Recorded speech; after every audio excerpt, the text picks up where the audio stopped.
17 मई को सशक्त पीली सेना के अध्यक्ष श्रीमती शबाना खंडेलवाल अपनी महिलाओं के साथ कोठी मीना बाजार एसीपी मयंक तिवारी जी से मिलने पहुंची। उनके साथ कई पीड़ित महिलाएं थी, जिनमें से विशेष रूप से सुष्मिला नाम की लड़की थी, जिसके पति दानिश ने उसको 2 बेटियां होने के कारण 3 तलाक देकर घर से निकाल दिया, जिसकी कंप्लेंट उन लोगों ने डीसीपी साहब, कमिश्नर साहब दोनों को दी। दोनों ने ससुराल वालों को अरेस्ट करने के आदेश दिए, उसके बाद भी अरेस्टिंग नहीं हुई। तब लड़की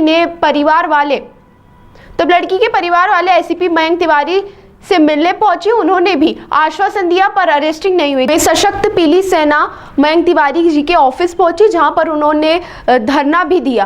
फिर उसके बाद मयंक तिवारी ने फोन पर बात हुई। उन्होंने 7 दिन का टाइम मांगा और आश्वासन दिया कि 7 दिन के अंदर कार्रवाई हो जाएगी। वहीं यह भी कहा कि या तो उन लोगों को अरेस्ट किया जाए, चार्जशीट लगाई जाए, वहीं जल्द से जल्द इस कार्य को पूरा किया जाए। मेरा नाम शबाना खंडेलवाल है, सशक्त सेना की अध्यक्ष हूँ। आपको पहले याद होगा कि इससे कुछ दिन पहले मैं डीसीपी साहब के पास गई थी। ये लड़की शुमैला है, जिसके हस्बैंड ने 2 बेटियां होने के बाद तीसरी बच्ची का अबॉर्शन करवा दिया। ये बेटी नहीं होगी, उसके बावजूद इन दोनों बच्चियों के साथ इसको घर से निकाल दिया, तमाम यातनाएं दी, और सिर्फ इसकी गलती है कि इसकी बेटियाँ हुई हैं। तो ये अकेले माँ का तो कसूर होता नहीं है। डीसीपी साहब ने गिरफ्तारी के आदेश किए, मगर विमलेश जी ने उसको अरेस्ट नहीं किया। उनको पूरा मौका दिया जा रहा है कि ताकि वो हाईकोर्ट से स्टे ले आए इन चीज़ों का। अगर आप देखिए ना, हम सारे लोग 46 टेम्परेचर में, मैं आप लोगों का भी धन्यवाद करती हूँ साथ देने के लिए कि आप यहाँ खड़े हैं। उस 46 टेम्परेचर में ये यहाँ धूप में सारे लोग खड़े हुए हैं। उनके पड़ोसी भी हैं, रिलेटिव भी हैं, सेना के लोग भी हैं, सिर्फ न्याय के लिए।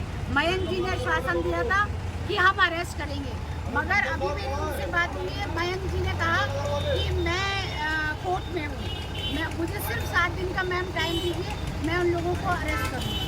हमारा कहना सिर्फ ये है कि या तो अरेस्ट करिए या चार्जशीट लगाइए, ताकि इन लोगों को न्याय मिल सके। अगर महीनों इसी तरह घिसेंगे, वो इससे लाके हाथ में देंगे, इस बच्ची को न्याय क्या मिलेगा? इसके साथ तो गलती हुआ है, बुरा हो रहा है लगातार, मगर उसके बाद भी कोई सुनवाई नहीं है। तो मयंक जी के भरोसे पे हम जा रहे हैं। नहीं अगर इस बार हुआ तो फिर अगली बार हम बंदा भी लेके आएंगे, यही टंग जाएंगे आकर। क्या मैसेज देना चाहती हैं आप? महिलाओं के पास लड़ाई का क्या हथियार है?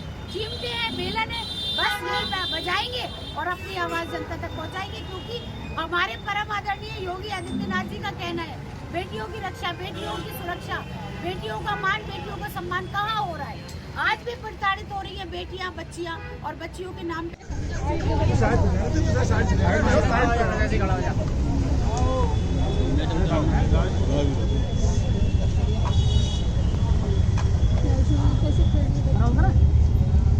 क्या मामला है पूरा? मेरा नाम शबाना खंडेलवाल है और सशक्त सेना की अध्यक्ष हूँ। आपको पहले याद होगा कि इससे कुछ दिन पहले मैं डीसीपी साहब के पास गई थी।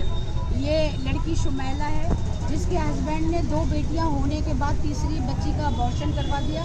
कि बेटी नहीं होगी, उसके बावजूद इन दोनों बच्चियों के साथ इसको घर से निकाल दिया, तमाम यातनाएं दी, और सिर्फ इसकी गलती है कि इसकी बेटियां हुई हैं। तो ये अकेले माँ का तो कसूर होता नहीं है। डीसीपी साहब ने गिरफ्तारी के आदेश किए, मगर विमलेश जी ने उसको अरेस्ट नहीं किया। उनको पूरा मौका दिया जा रहा है कि ताकि वो हाईकोर्ट से स्टे ले आए इन चीज़ों का। अगर आप देखिए ना, हम सारे लोग 46 टेम्परेचर में, मैं आप लोगों का भी धन्यवाद करती हूँ साथ देने के लिए कि आप यहाँ खड़े हैं। उस 46 टेम्परेचर में ये यहाँ धूप में सारे लोग खड़े हुए हैं, उनके पड़ोसी भी हैं, रिलेटिव भी हैं, सेना के लोग भी हैं, सिर्फ न्याय के लिए। मयंक जी ने आश्वासन दिया था कि हम अरेस्ट करेंगे, मगर अभी मेरी उनसे बात हुई है। मयंक जी ने कहा कि मैं कोर्ट में हूँ, मुझे सिर्फ 7 दिन का मैम टाइम दीजिए, मैं उन लोगों को अरेस्ट करूँगा। हमारा कहना सिर्फ ये है कि या तो अरेस्ट करिए या चार्जशीट लगाइए, ताकि इन लोगों को न्याय मिल सके। अगर महीनों इसी तरह घिसेंगे, वो इससे लाके हाथ में देंगे, इस बच्ची को न्याय क्या मिलेगा? इसके साथ तो गलती हुआ है, बुरा हो रहा है लगातार, मगर उसके बाद भी कोई सुनवाई नहीं है। तो मयंक जी के भरोसे पे हम जा रहे हैं। नहीं अगर इस बार हुआ तो फिर अगली बार हम बंदा भी लेके आएंगे, यही टंग जाएंगे आकर। क्या मैसेज देना चाहती हैं आप? महिलाओं के पास लड़ाई का क्या हथियार है? चिमटे हैं, बेलन है, बस यही बजाएंगे और अपनी आवाज जनता तक पहुंचाएंगे, क्योंकि हमारे परम आदरणीय योगी आदित्यनाथ जी का कहना है बेटियों की रक्षा, बेटियों की सुरक्षा, बेटियों का मान, बेटियों का सम्मान कहाँ हो रहा है। आज भी प्रताड़ित हो रही है बेटियां, बच्चियां, और बच्चियों के नाम पे निकाला जा रहा है उनको घर से। तो हम इस लड़ाई को लड़ेंगे अंत तक। क्या मैं करे पूजा? मुझे 14 तारीख को 14 अप्रैल को 3 तलाक देके घर से निकाल दिया गया। तो इस चक्कर में कि ये मेरी 2 बेटियाँ हुई। पहली बेटी हुई तो मुझे घर से निकाला गया, दूसरी बेटी पे 1 साल के लिए घर पे फेंक दिया गया। उसके बाद लेने नहीं आए, डाइवोर्स की कहलवाते रहे। फिर समाज के लोगों के साथ मैं वहाँ गई, 8 महीने मुझे कमरे में बंद करके रखा गया। उसके बीच में मेरी प्रेगनेंसी भी हो गई, तो उन लोगों ने इस वजह से अबॉर्शन करवा दिया कि मैं तीसरी बेटी भी ना हो जाए। मारते पीटते थे, खाना भी वॉश बेसिन पे देते थे, जानवरों की तरह सलूक करते थे मेरे साथ। 25 लाख रुपए की डिमांड कर रहे थे, 35 लाख की मेरे पापा ने शादी की थी, कार वगैरह सब कुछ दिया था, लेकिन फिर भी मुझे रखने के लिए राजी नहीं थे, इस वजह से कि मेरी 2 बेटियाँ हो गई हैं। अब भी मैं जगह जगह भटक रही हूँ, लेकिन मुझे न्याय नहीं मिल रहा है।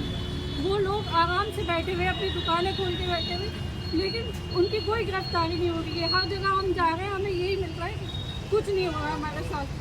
इसके बाद आप डीसीपी सबके पास गए थे, उन्होंने क्या किया? उन्होंने भी यही बोला था कि गिरफ्तारी के आदेश हुए थे, लेकिन फिर भी जो आयु है विमलेश कुमार, उन्होंने अरेस्ट नहीं किया। कमिश्नर साहब के यहाँ पे भी हम गए, उन्होंने भी उनके फ़ोन पे बात की और आदेश दिए थे, उन्होंने भी वो भी फिर भी नहीं सुना। सर के पास भी आए थे, तब भी नहीं सुना। ऐसी क्या वजह है, क्या नाम है, आईओ विमलेश कुमार अरेस्ट नहीं कर रहा है? आपका आरोप है? सब वो लोग आके बैठते हैं, वो लोग से मिल गए, वहाँ पड़ोसियों के बयान भी हो गए, उन्होंने अपने आधार वगैरह सब कुछ दे दिए। इसके साथ ऐसा होता था, डॉक्टर्स के भी स्टेटमेंट हो गया, उन्होंने नहीं लिखा, वो पूरी तरीके से उन लोग समझ चुके हैं और हमसे ज़्यादा ये कह देते हैं कि अपनी विवेचना चेंज करा दो। अब विमलेश जी के लिए हम क्या बोलेंगे, तो आप खुद ही स्वयं जान सकते हैं कि अगर इतनी ज़्यादा मदद हो रही है तो क्यों हो रही है, हम क्या करेंगे।